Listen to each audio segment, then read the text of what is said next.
my father and mother would pile us in the car. There was a bunch of us.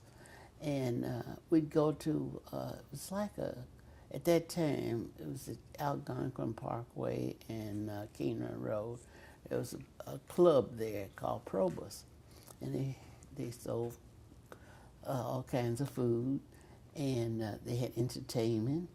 And my father would drive in the parking lot, and he would go in and get the food and bring it out to us, and we'd eat it in the car.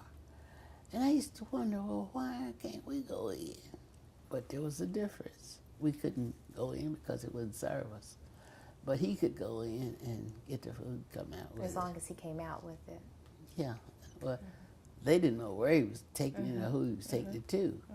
But obviously, you know, you can look at him and tell that he's got a lot of Caucasian. Well, we always thought he was white. My brothers and I, we always thought so. And people used to call our house and ask my mom, is Mr. Montgomery white or colored? And her answer was, well, you have to ask him that question. And of course, they never did. But anyway, that was my upbringing. My father always had a paying job. You know, he was hired as American Standard as an enameler of bathtubs. That was, quote, a white man's job.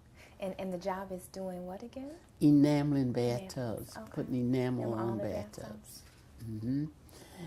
And after he'd been there 5 years, our recreation on Saturday night would be, he would pile us in the car, he and my mother, and we'd drive either to 4th Street or to Walnut Street and watch the people go up that street. Colored people on Walnut Street, white people on 4th Street. And we would watch them. So one of his colleagues saw us one night on 4th Street. He saw him with all these little colored children there, because we were colored then.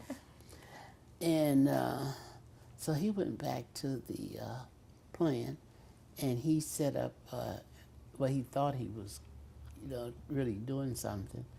He organized some of the workers, and he told them that he saw Ben Montgomery with all these little colored kids in the car, you know. So they were going to refuse to work with him. So the president of the company got wind of it. He heard about it. He called the 15 enamelers together. And he told them, he said, I understand that some of you are unwilling to work with Ben Montgomery. And those of you who are willing to work for him, stand over here. And those who refuse to work with him, stand over here and pick up your paycheck today.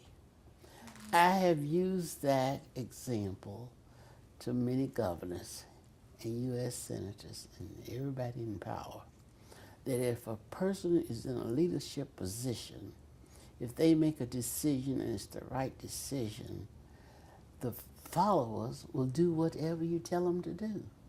And I found that to be true in politics. As long as you make the right decision. But that president was bold when he did that. And so my father worked there 42 years and never had any more problems.